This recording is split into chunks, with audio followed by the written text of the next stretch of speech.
Hello everyone, this is Shruti. Welcome to my YouTube channel. आज हम लोग पोएम वर्ड्स के बारे में रीड करेंगे and I am going to explain the poem in a very easy language in both Hindi and English. So let's start with the introduction to the author, to the poet. हम poet के introduction से start करते हैं। His full name is Edwin Nadesan Thumboo, okay, and we can say that his life span, about his life span, that he was born in 1933। 1933 में इनका जन्म हुआ था and is considered to be the most renowned and distinguish poet of Singapore. ये Singapore के poet थे, बहुत ही फेमस पोइट थे, सिंगापुरियन पोइट थे। And he completed his graduation in English and history from university of Malaya. और इन्होंने university of Malaya से अपनी ग्रेजुएशन कंप्लीट की थी। And he began to work in the University of Singapore in 1967 as an assistant lecturer. उसके बाद 1967 में Singapore university में असिस्टेंट लेक्चरर के रूप में इन्होंने काम किया था। And he received his PhD from the University of Singapore in 1970. 1970 को इन्होंने सिंगापुर यूनिवर्सिटी से अपनी PhD कंप्लीट की थी। And his first book, Child's Delight, was published in 1972. Okay, it was a collection of nursery rhymes. इनकी पहली book 1972 में प्रकाशित हुई थी, जो कि एक बच्चों की राइम से रिलेटेड थी। So this all about are the poet. Now let's start the poem. देखिए पोएम में क्या है। First of all let me give you some little bit of introduction to the poem कि the poem highlights the immense importance of words in our life. Poem जो है ये हमें words की महत्व की बताती है कि हमारे जीवन में वर्ड्स का क्या महत्व है। Okay, and they have a very big impact on listeners, क्योंकि इनका लिसनर सुनने वाले के ऊपर बहुत बड़ा प्रभाव पड़ता है। Okay, so the first stanza shows that sometime words become dangerous when they are misrepresent. पहला स्टैंजा हमारी पोएम का हमें बताएगा कि यदि उनको गलत तरीके से प्रस्तुत किया जाता है वर्ड को, तो फिर वो बहुत डेंजरस भी हो सकते हैं। ये फर्स्ट स्टैंजा में बताया गया है। And the second stanza describes that words have the power to reveal the state of one's mind. So words should convey through proper tone and gestures. दूसरा स्टैंजा बताता है कि एक इंसान के दिमाग में क्या चल रहा है उसको बाहर निकालने की पावर वर्ड्स में ही है। इसलिए वर्ड्स को सही हाव भाव और सही मूड के साथ प्रस्तुत करना चाहिए, क्योंकि वर्ड्स आपके दिमाग में क्या चल रहा है उसको सबके आगे शो करते हैं। And the third stanza depicts that words in themselves are not corrupt और offensive, but it is the context that make them so. मतलब थर्ड स्टैंजा बताता है कि वर्ड्स का खुद का कोई गलती नहीं होती, वर्ड्स की खुद की कोई गलती नहीं होती। ये तो कॉन्टेक्स्ट पे डिपेंड करता है, हम उसको किस रूप में प्रस्तुत कर रहे हैं, किस हाव भाव के साथ प्रस्तुत कर रहे हैं, वो वर्ड्स को अच्छे या बुरा बनाते हैं। So words are the part of the poems for expression of feelings. इसलिए वर्ड्स को पोएम्स का भी पार्ट बताया गया है। पोएट्स उनको अपनी फीलिंग एक्सप्रेस करने के लिए यूज़ करते हैं। So it is all about depends on us how we use them. इसलिए हमारे ऊपर डिपेंड है कि हम वर्ड्स को कैसे यूज़ करते हैं। So let's begin. हम शुरू करते हैं हमारी पोएम की। Words are dangerous specially the simple kind you leave behind for others. Okay, so the poet wishes to say, poet कहता है that the words can be dangerous. Words dangerous भी हो सकते हैं, डेडली भी हो सकते हैं। कब हो सकते हैं?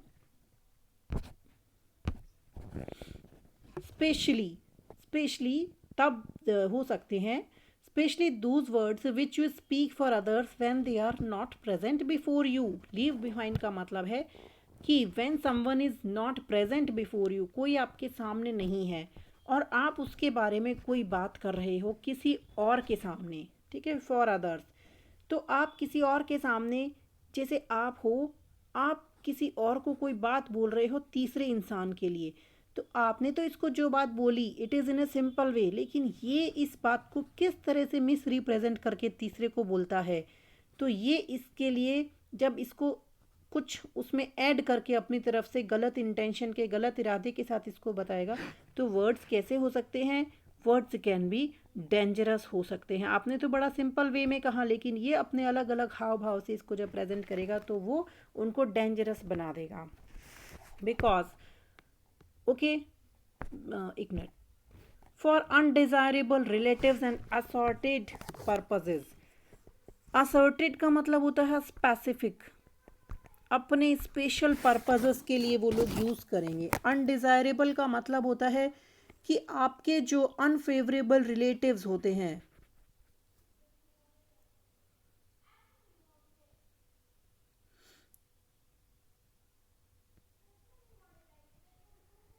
अनफेवरेबल जो रिलेटिव्स होते हैं ना, वो उनको गलत तरीके से रिप्रेजेंट करेंगे दूसरों के सामने, because such words can B miss represented by your undesirable friends और रिलेटिव्स। क्यों करेंगे? For their specific purposes. उनका जो पर्पज रहेगा, एम रहेगा कि ठीक है इनमें लड़ाई करवा देते हैं, इसके लिए वो उसको मिस रिप्रेजेंट करेंगे, गलत तरीके से तीसरे के सामने प्रस्तुत करेंगे। दे आर अंडरस्टूड सिंपली, उनको वो लोग पहले से अच्छे से समझेंगे। Okay, it means though you have spoken the words in simple manner, आपने बड़ा सिंपली उनको बोला, however they are edited, modified and manipulated by others. लेकिन फिर क्या होगा? उनको एडिट किया जाएगा, मतलब उनमें चेंज किया जाएगा। वो ऐसे कैसे थोड़ी उसको बता देंगे जो आपने बोला है, वो लोग उसको मॉडिफाई करेंगे। एडिटेड मीन्स मॉडिफाई, और करप्टेड, वो उसको करप्ट करेंगे, मिस रिप्रेजेंट करेंगे। पहले तो वो उसको अंडरस्टैंड करेंगे, मतलब कंसीडर करेंगे, अच्छे से समझेंगे जो आप बोल रहे हो, फिर उसको अपनी तरफ से मॉडिफाई करेंगे, और taken with a kind of air a careful disregard. Okay, then and they are changed completely, they will change completely the words, वो वर्ड्स को पूरी तरह से चेंज कर देंगे with a different air and reach to the person for whom you have said in a change form। और फिर वो उसको एक बदलती हुई हवा के साथ जैसे उसको बताएंगे। ठीक है, मतलब ये एक डिफरेंट मूड में, with a kind of air, मतलब इन ए डिफरेंट मूड उसके पास जाएंगे और केयरफुल डिसरिगार्ड के सामने साथ में उसको बताएंगे। बहुत ही केयरफुल डिसरिगार्ड होता है मैनिपुलेट करके, ठीक है, उस वर्ड को चेंज करके, MANIPULATE। देयर प्लेनलेस कॉम्प्लिकेट्स, इससे उन वर्ड्स की क्या होगी? The simplicity and plainness of the words is turned into complicacy. Complicates का मतलब होता है जटिल हो जाएगी, डेंजरस हो जाएगी। उनकी जो प्लेननेस थी ना, सिंप्लिसिटी, जिस सिंपल वे में आपने बोला था, वो जटिल बन जाएगी, कॉम्प्लिकेट बन जाएगी, डेंजर बन जाएगी उनके बोलने के तरीके से। When you say tell him please that the anger has come to pass, that friendship is not maimed or pleased to come, but after the fever has been put aside। okay, अब यहाँ पर वो कह रहा है कि that the words have the power to reveal the state of one's mind, क्योंकि words के अंदर इतनी पावर है कि आपके दिमाग में क्या चल रहा है वो बता सकते हैं। Okay, through proper tone and gestures. तो अगर उनको हम सही प्रॉपर टोन और जेस्चर से बताएंगे तो वो हो सकता है कि आपके लिए सही साबित हो। If you have expressed your anger with angry words, it may hurt और डिसप्लीज अदर्स। यदि आपने एंग्री वर्ड्स बोल दिए किसी को, तो हो सकता है दूसरा आपसे नाराज हो गया, आपका कोई दोस्त आपसे नाराज हो गया। Okay, however later when your anger disappears, अब मान लो आपका गुस्सा खत्म हो जाता है, and you return to your normal state, और आप अपनी नॉर्मल कंडीशन में वापस आ जाते हो, and when you tell others to forget your answer and that the friendship is not affected by the angry words. अब क्या कर रहे हो? यहाँ ये बता रहे हैं, अब आपका गुस्सा खत्म हो गया, अब आप किसी तीसरे को बोल रहे हो कि प्लीज़ जाकर मेरे फ्रेंड को ऐसे बोलो, when you say tell him please that the anger has to pass, कि मेरा गुस्सा खत्म हो गया है। Okay, that my anger disappears, that the anger has to, that friendship is not maimed. Maimed का मीन्स होता है फिनिश्ड, रिजेक्टेड। ठीक है, और हमारी friendship is not affected by the angry words, हमारी फ्रेंडशिप को इससे कोई फ़र्क नहीं पड़ना चाहिए। अब क्या है? आप पोलाइट हो। Please do come means now you are polite. Please do come का मतलब होता है please don't mind these things. ठीक है, तो व्हेन यू आर पोलाइट, अब आप पोलाइट हो गए, but after the fever has been put aside, अब जो मेरा एंगर है, गुस्सा है, वो सब कुछ साइड में हो गया। You have said these things, आपने ये बोल दिया गुस्सा ख़त्म होने के बाद। When you mean to be polite, अब आप पोलाइट हो, कंसिडरेट हो। ठीक है, मतलब केयरफुल हो, एक्सप्लिसिट मतलब क्लियर हो, कंसिडरेट मतलब थॉटफुल हो। अब आप गुस्से में नहीं हो, विचारवान हो, थॉटफुल हो, सरकमस्पेक्ट हो, सर्कमस्पेक्ट हो, मतलब कि आप अलर्ट हो कि आपने क्या बोल रहे हो, गुस्से में तो नहीं थे लेकिन अब नाउ यू आर अलर्ट, तो फिर अब मतलब आप चेंज हो चुके हो पूरा, ठीक है। अडॉप्टिंग द प्रॉपर टोन, आपने वही टोन वापस से अडॉप्ट कर ली, now you are polite again, okay, means honestly you are adopting your natural way of talking, but it is difficult for others to believe on you as you have deformed your image by your angry words, लेकिन you are likely to be quoted as saying he won't, लेकिन आपने जो अपनी जो मतलब आपने ऐसे words बोल दिए, लेकिन वो जो तीसरा इंसान है वो जाकर उसको ऐसी कोई भी बात नहीं बोलेगा, मतलब कि एक बार आपने अपनी इमेज ख़राब कर ली गलत वर्ड्स बोलकर, अब उसको कोई भी उसका मेक ओवर वापस से नहीं कर सकता। मीन्स अब क्या है कि you are regarded a cunning और ए पर्सन ऑफ अफेक्टेशंस, अब आपको एक चालाक इंसान माना ही जाएगा। यहाँ पॉइंट का मतलब ये है that words put great effort upon others, effect upon others, कि वर्ड्स का दूसरों पर बहुत ज़्यादा प्रभाव पड़ता है। Words once spoken can never be taken back, एक बार वर्ड्स को बोल दिया जाता है तो उनको वापस नहीं ले सकते। So we should always be careful while speaking words, तो बोलते समय ही हमें ध्यान रखना चाहिए।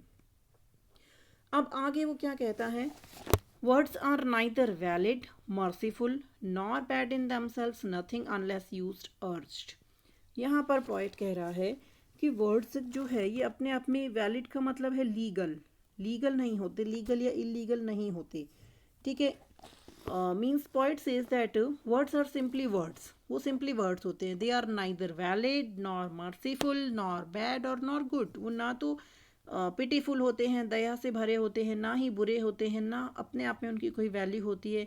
इन themselves nothing unless used, they are good or bad only when they are used with a tone and in a dialogue form। Imported in dialogue मतलब जब तक उनको डायलॉग फॉर्म में यूज़ नहीं किया जाता, उनको अर्ज नहीं किया जाता, मतलब अर्ज का मतलब है यूज इन कन्वर्सेशन में, उनको डिस्कशन में यूज़ नहीं किया जाता, तब तक उनकी कोई वैल्यू नहीं होती। Becoming part anger part laughter bruised, bruised, bruised का मतलब होता है टू हर्ट अदर्स, दूसरों को हर्ट करना, HURT, है ना। So words are nothing unless communicated in the form of a dialogue along with gestures and mood. So words show their importance when are used to laugh or to make angry others। इनका use कब होता है, जब हम या तो anger में use करते हैं, या हंसी मजाक में, या फिर किसी को हर्ट करने के लिए। तो इट डिपेंड्स ऑन अस, ये हम पे डिपेंड करता है that how we use them, कि हम उनको यूज़ कैसे करते हैं। Adding the mood and gestures, हमारे मूड और जेस्चर्स के साथ, हाव भाव के साथ जब हम उनको यूज़ करते हैं। सो वर्ड्स आर वर्ड्स, इसलिए वर्ड्स तो वर्ड्स ही होते हैं, ठीक है। They are except for us, they are not personalities, हमसे अलग होकर इनकी कोई पर्सनैलिटीज़ नहीं होती, इनका कोई अस्तित्व, एग्जिस्टेंस नहीं होता। वी मेक देम पोएम्स, मतलब for poets words are a part of the poems for expression of feeling and it depends on them how they use them. इसलिए पोएट्स के लिए पोएम्स में यूज़ करने के लिए वर्ड्स अपनी फीलिंग को एक्सप्रेस करने का भाग होते हैं। So words are innocent if they are silent, words कैसे हैं, वर्ड्स मासूम है, मतलब गलती रहित है, यदि उनको हम यूज़ नहीं करते, वो साइलेंट है तो उनमें कोई गलती नहीं है। If they are use to express different moods in dialogues they are active and, तो वो एक्टिव हो जाते हैं, मतलब इनको जब हम डायलॉग फॉर्म में यूज़ करते हैं देन दे बिकम एक्टिव। अब हम इसका देखेंगे जो लिटरेरी डिवाइसेस होती है किसी भी पोएम की, ठीक है, उसके हिसाब से इसको देखते हैं। तो पहली चीज़ तो ये है कि जो इसकी राइमिंग स्कीम है, इसमें कोई राइम स्कीम नहीं है। Okay, so the poem is written in free verse, poem एक तो फ्री वर्स में लिखी गई है, और दूसरी फॉर्म, इसकी जो फॉर्म है, पोएम की फॉर्म है वो नरेटिव फॉर्म है। नरेटिव मतलब एक्सप्लेन किया गया है इसमें। देन स्टाइल, यदि हम बोले पोएम का स्टाइल कौन सा है, तो इसका स्टाइल है कॉलोक्वियल स्टाइल। कॉलोक्वियल का मतलब होता है जो बोलचाल की भाषा में हम लोग जो यूज़ करते हैं उसको कॉलोक्वियल स्टाइल बोलते हैं। उसके बाद ये एक सटायर है। सटायर किसके ऊपर है, सटायर ऐसे लोगों के ऊपर है, the poem is a satire on the person who converts the tone and style of the words to make them dangerous. जो वर्ड्स की टोन और स्टाइल को चेंज कर देते हैं खुद के पर्पस के लिए, उन लोगों पर एक व्यंग्य है, एक सटायर है। और वी कैन से पोएम का जो सेंट्रल आइडिया या फिर हम कह सकते हैं इसकी जो थीम है वो क्या है, सीधी सी बात है, the power of words is presented in the poem. Words की पावर इसमें प्रेजेंट की गई है कि वर्ड्स कितने पावरफुल होते हैं। So they have the capacity to hold our relationship, मतलब इनमें इतनी कैपेसिटी होती है कि हमारी रिलेशनशिप को पकड़ कर रख सकते हैं। They can means polite word can create and maintain relations, whereas rude and harsh word can destroy relations. यदि हम अच्छे वर्ड्स पोलाइट वर्ड्स बोलते हैं तो रिलेशन बना रहता है, हार्श बोलते हैं रिलेशन टूट जाता है। So we should be careful whenever we use them, इसलिए हमें ध्यान रखना चाहिए उनको जब भी हम यूज़ करें इस तरह से। So this is all about the poem. There is nothing special in the poem, ये इतना ही इसका लिटरेरी डिवाइसेस का बनकर निकलता है। इसके अलावा जो मेटाफर है वो यहाँ पर जैसे यूज़ हुआ है, मेटाफर जैसे यूज़ हुआ है फीवर में। फीवर किसको बोला है, एंगर को बोला गया है, तो एंगर को यहाँ पर फीवर का बोला गया है। उसके बाद उसके अलावा एक जो वर्ड है एंटीथेसिस, एंटीथेसिस का यूज़ हुआ है जब टू अपोजिट वर्ड्स को रखा गया है साथ साथ में, जैसे कि प्लेन नैस कॉम्प्लिकेटेड, है ना, यहाँ पर एंटीथेसिस का यूज़ किया गया है। देन अगेन ठीक है, यहाँ पर उसके बाद कॉन्ट्रास्ट बताया गया है। कॉन्ट्रास्ट किस चीज़ में बताया गया है कि बोला कुछ जाता है, से something else and present something else, तो यहाँ पर कॉन्ट्रास्ट बताया गया है कि किस तरह से ये सब हुआ है। उसके बाद रिपीटेशन का यूज़ हुआ है, जो वर्ड्स हैं इस वर्ड का कई बार यूज़ किया गया है, रिपीटेशन भी इसमें यूज़ किया गया है। So if you like my video then please subscribe my channel. Thank you very much.